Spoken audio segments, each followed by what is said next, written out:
can plot it as something like this.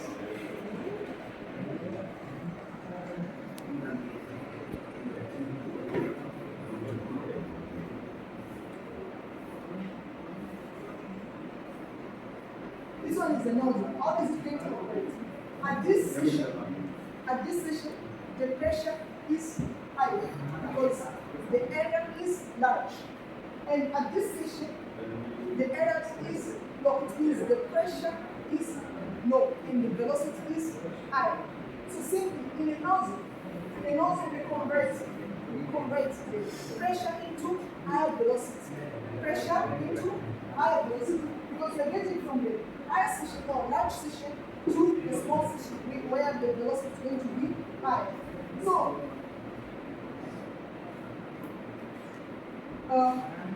from this, we are going also to derive the equation.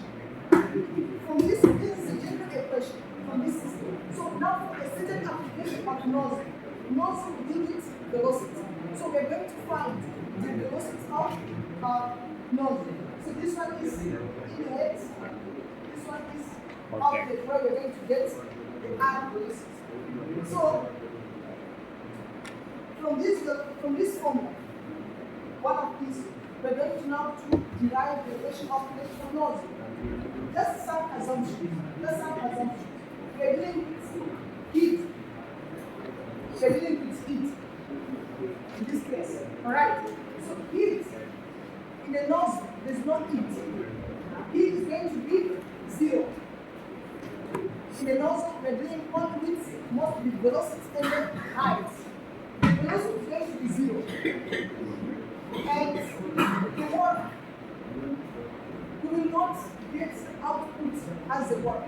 What we're doing is only the velocity. Most of it is increase the pressure to velocity. It means we will just remain with kinetic energy and potential energy. So the work is 0. And the height, we have here Z1 and Z2. Z1, as we can observe, Z1 and Z2 is what? Is same. From inlet and output, the height is same. So, what are we saying? Z1 is equal to Z2 automatically going to be 0. It's going to be 0. So, from this point, we are going now to simplify the general equation of the SFEE into the nozzle.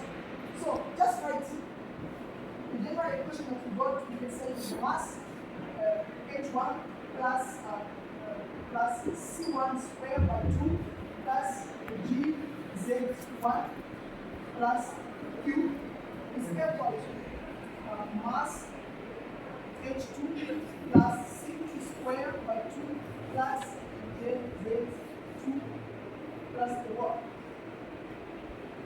What will we say according to the nozzle? The heat is 0. The work done is 0. And the height is the main constant. So simply we are going to say for the Z, it's going to simplify into 0. The heat is going to be 0. And the side of the work is saying it is 0. So simplifying this equation according to strain is M H1 plus C1 squared by 2 equal to M H2 plus C2 squared by 2. And in terms of masses, same. Two outlet, this is the inlet and outlet, the masses constant. So it is simply we can say H1 plus C1 squared by 2. It's equal to H2 plus C2 squared by 2. So from this point, we want velocity. We want the velocity. So we can say this as a we can take H to this side and this velocity to this side. Simply it's going to be C2 squared by 2. This will be set minus C1 squared by 2. So equal to H1 minus H2. Are we together at this point? Are we together? So, simply we can say it as a... Stuck a video. Can I erase this side? Just use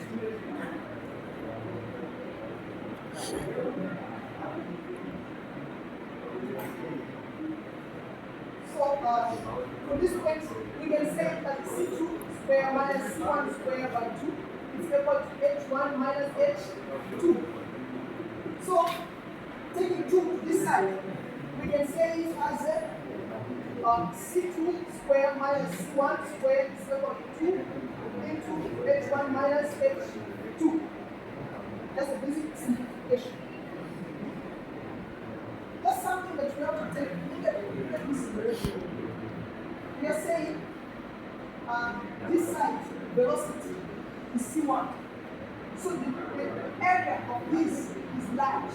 It means the pressure is going to be high, the velocity is going to be low. So it is the velocity tends to be zero. It's not exactly zero, but as per the scientific ways of determination, denoting the things, we are going to assume C1 is equal to 0 because this side, the pressure is higher and the velocity is almost 0. So we are going to assume it as 0. And the pressure this side is going to be high, C2. So we are going just to find C2. We can say this one is 0.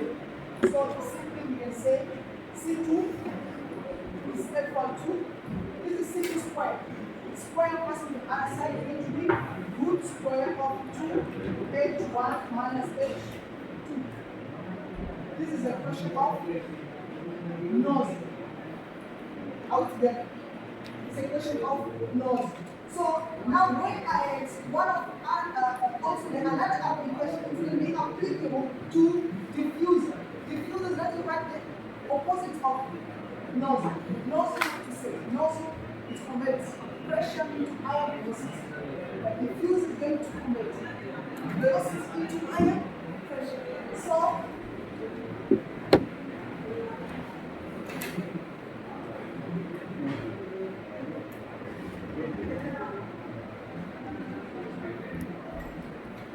So now, we have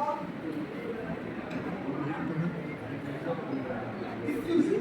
Diffuser is opposite. Inside we can just denote like this.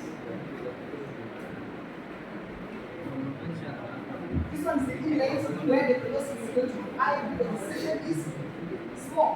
And this side the pressure is going to be high because the section is large. And also the velocity is going to tend to 0. ಎಲ್ಲೈತೆ ನೋಡ ಇಲ್ಲೈತೆ ನೋಡ ಮೇಗಲ್ಲಿ and the height of this is Z1, Z2. So at the same way, how to derive, we start with the assumption. We begin with only the heat is going to be 0 and the work is going to be 0 and also the Z1 and the Z2 are going to be 0. So from this point, we are going also to simplify. Then taking this equation, we can say mass H1 plus C1 square by 2 plus Z1 plus Q is equal to mass H2 plus C2 square by 2 plus ZZ2 plus work. Work is 0 and potential energy is going to be 0 and heat is 0 and potential energy for electrons is going to be 0. So at this point, this proposal we can cancel out. What we have only H1 plus C1 square by 2 is equal to H2 plus C2 square by 2. Now, here the same thing, but very hard to say, we can take H to this side and H2 to this side. It means going to be C1 square by 2 minus C2 square by 2 is equal to H2 minus H1. And in the same thing, write as C1 square minus C2 square by 2 is equal to H2 minus H1.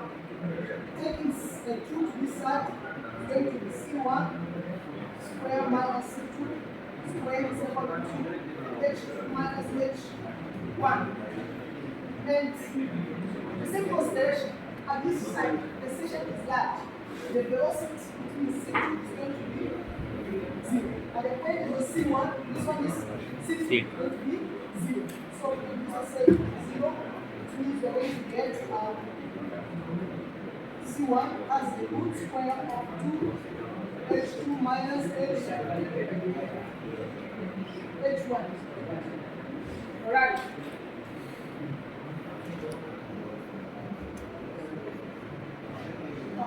What's sentence?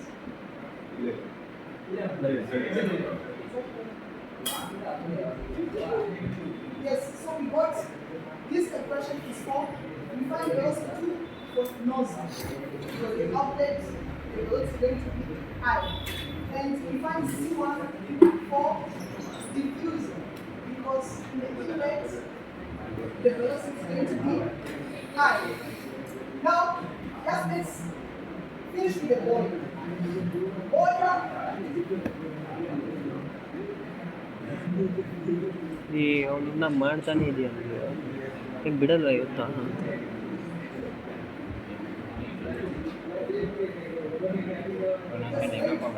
ಹಾಂ